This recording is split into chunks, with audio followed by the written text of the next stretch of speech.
Yeah, it was kind of new at the time, 30 years ago. You ready? Well, good afternoon. Welcome to May 19th, in case anyone hasn't been aware of the calendar. The fact of the matter is we are getting now down to crunch time, even in legislative terms. We usually do live by deadlines around here, but we have only 11 days to go before adjournment. Jim and I want to reiterate that the governor and the Republicans continue to be committed to reforms that will help turn Illinois around. Now, unfortunately, with each passing day, it looks more and more like the Democrats are unwilling to seriously engage and negotiate transformational reforms to state government. We were frankly very hopeful in the beginning with the working groups that we would be able to reach some compromises on difficult issues. But in fact, what has happened recently is attendance has become spotty, things have been slow-walked, things have been taken off the table without any real negotiation whatsoever. The party that's controlled state government here in Illinois for the past 12 years, and importantly in Chicago for the last 80 years, the party that's enacted phony budget after phony budget, racked up $6 billion in unpaid bills, watched Illinois lose thousands of manufacturing jobs, enacted the biggest state income tax increase in history, and is ignoring the problems of the state and also ignoring the significant problem of Chicago's $600 million pension payment that's due in 40 days. That party, the Democrats, appear to have very little interest in solving or frankly even acknowledging the serious problems that face the state. They apparently still think that we can either pass a massive income tax increase or other tax hike, add more gambling, or just pass another phony budget. Unfortunately, what Illinois wants is a change in the status quo. It's broken, and it hasn't been working, not in Springfield and not in Chicago, for a very long time. Republicans are more than willing to negotiate and compromise, but it's clear that the Democrats are continuing to just want to play politics rather than clean up the messes that have been created. Just witness what's going on in the House, which Jim can elaborate on. Or, for example, take the example of the governor wanting to codify his ethics reforms just in the executive branch. That was taken off the table, I'm told, by the Democrats, who were fearful that that would be the first step into those ethics reforms applying to everyone in the legislature. We have serious problems here.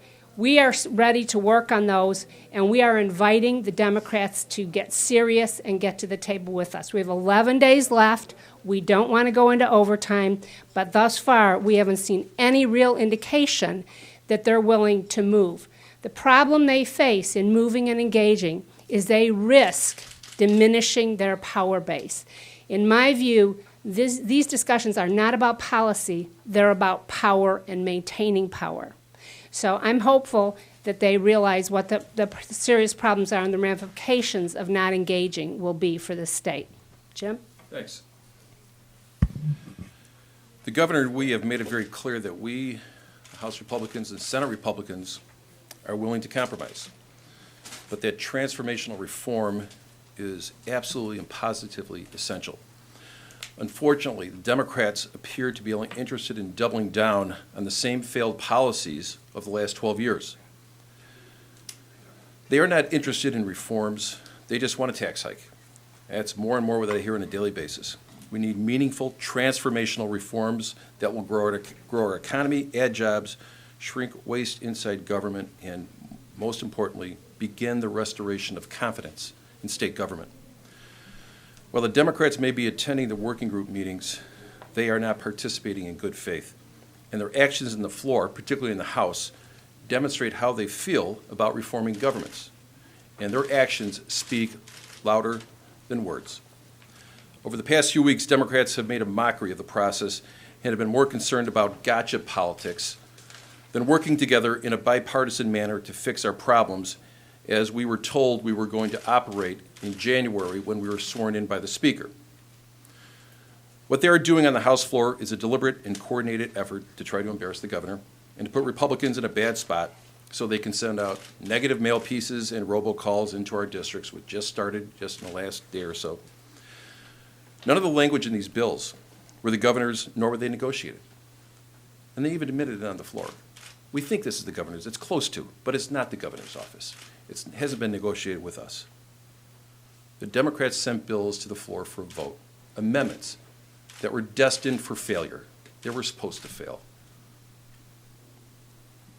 Quite frankly, it's just been a show, and it's embarrassing. And we're going to see more sham bills this week for the same purpose, gotcha politics. Is that what people elected all of us last year to come down to Springfield to do? I don't think so. Just remember, Governor Rauner was elected by more than just Republicans, but Democrats and independents who are fed up and tired of the status quo. They want reform, and they want us to work together in a bipartisan manner. 4 years ago, Democrats raised taxes on the middle-class working families and employers, refusing at that time to enact reforms to reduce spending and create jobs. It appears they want to go down that same path. We've seen what happens without reforms, and the people of Illinois aren't going to stand for it. Citizens of Illinois want change, and Republicans aren't going to lie down. They talk a lot about how they are defending the middle class, but they're hiding behind what they've done over the last 12 years to the middle class. Record debt, record unemployment, all under one-party rule. And they're going to hide behind these phony votes over the last week and the upcoming week. Thank you. You know, we've been around Governor Rauner for a while, and I don't think he embarrasses that easily. I've tried. But he kind of brushes off some of the stuff that, you know, the stuff going on the floor. We're working. I've got 6 or 7 bills. So how do I reconcile that with what the two of you are saying at this date with still, you know, 11 or 12 days to go? Governor was elected to be a statesman. He's going to continue, and we will continue to work and go to these working groups with the Democrats. But the fact is, it's a slow roll that's going on right now with the Democrats. It's made it very clear that they are not interested in any of these matters that the governor stated from day one and what he campaigned on were important for the people of Illinois and also for the states to get out of this horrible, horrible ditch we're in. So we want people to know exactly what's going on in the chambers. The governor understands it. The governor has other responsibilities, but we want people to know exactly the farce, particularly in the House, that's been happening over the past week and a half, which we should be dealing with the reforms, dealing with a budget, but the fact is they're going on and they're doing the gotcha politics with all these amendments on votes which were destined to fail. You make it clear. Say that it's a bad negotiating from the governor's point, that he didn't start the working groups until really, really late, that he hasn't really said exactly what he wants or offered any legislation. We often don't have specific bills. That is so much nonsense. Most of the big issues that we deal with start with conversations. And what the governor wanted was to have conversations on a bipartisan, bicameral basis to begin to formulate where agreement might be found. That's typically the way the process works. And then from that verbal agreement, you begin to develop language. It is absolute nonsense that you throw a bill on the table, vote it up or down, and then move on. That's not how it's done. So for the Democrats to continue to put that out is nothing more than an excuse. Now, some of the groups have made some progress. Interestingly, those that deal with revenue. The Democrats are desperate for revenue, and I think that they, probably could get on board with some of that.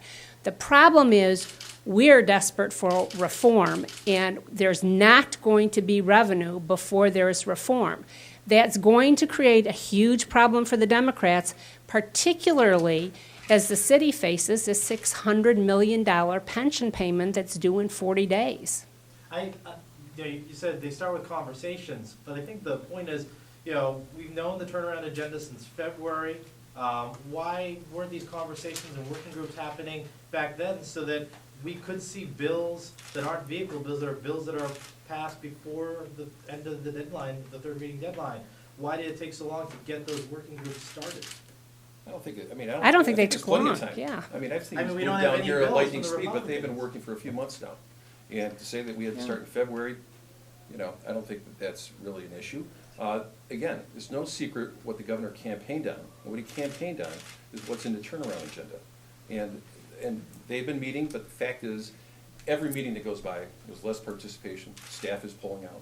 And it's clear from the actions that they're taking that they're not interested in putting together a compromise or some type of negotiated bill on any one of these items that the governor is demanding. So how do you see the next couple weeks playing out then? The House Democrats put through their own budget, Senate Democrats go along, and then it's up to the governor? I mean, is the turnaround agenda just dead right now?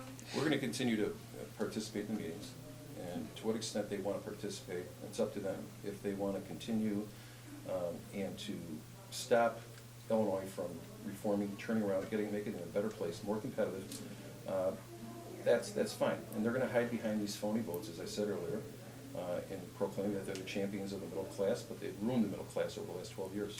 Well, and the scary thing is, for the state, if that's what happens, we're facing some major deadlines and problems. And that is, if they want to pass a budget, they could pass one with revenue, which I suppose, if the Democrats want to do that by themselves, pass another tax increase with no reforms, that is not what I believe the people of the state of Illinois want to see.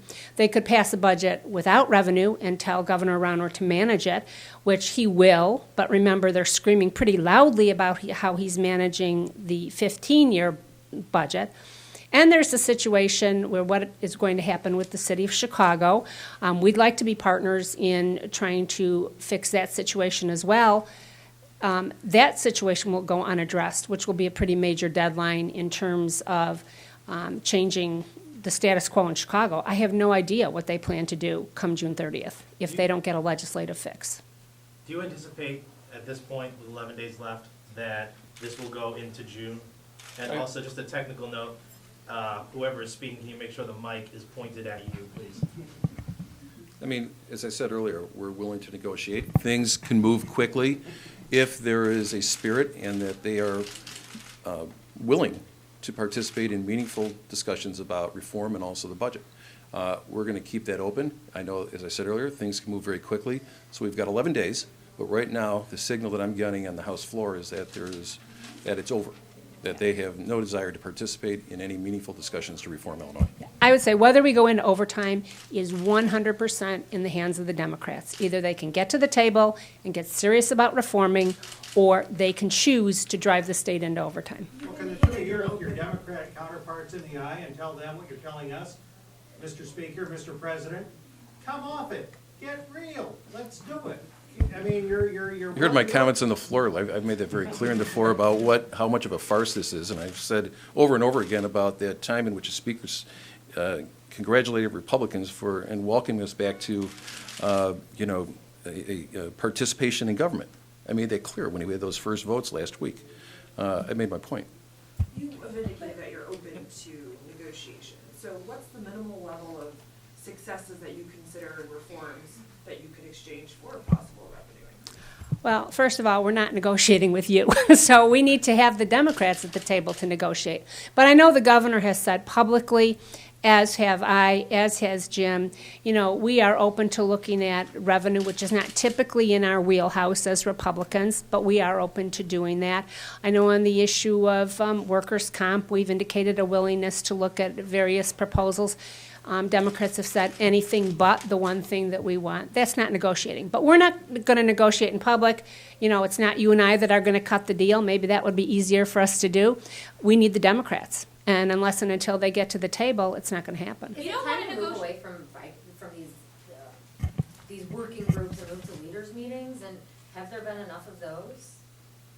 Well, that certainly would be an option, but to this point, and Jim and I are more than willing to go to those.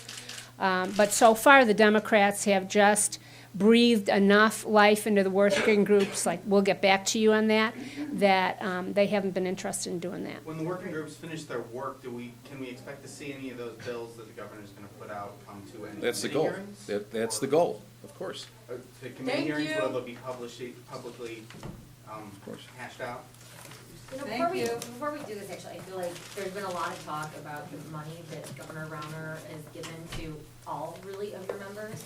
Can you address how that has affected things, either negotiations with Democrats or what your rank and file have said in terms of how they're going to vote? Well, first of all, and I filed mine, I got some. I was with Governor Rauner from the get-go, as were all of my members. We are with the turnaround agenda. We want to see compromise. We want to see this state move forward. The fact of the matter is, there's been a lot of press given to Governor Rauner's contributions, very little to the checks written last Monday night to the Speaker. So I think we need to take a look at those A1s as well, if anyone's going to talk about money in the system. But, you know, the governor's a Republican. It makes sense that he supports Republicans. No, I'm going to use that money to support Republicans. I don't think there's anything nefarious about it. Monday was a fundraiser in the lake. Yes. You know, I've got something to posit. You say that we voted against the status quo, and really, we changed governors, but the legislature, we got rid of Mike Jacobs, and that was the only seat to flip. So how can you say that you don't want the status quo in Illinois? Are the Republicans planning on initiating any bills of their own? Oh, they Jordan, left. did I talk over you? No, it's okay. Really, they tried, but they don't know. It was like I was already there. Totally, neither did those ones in the Democrats.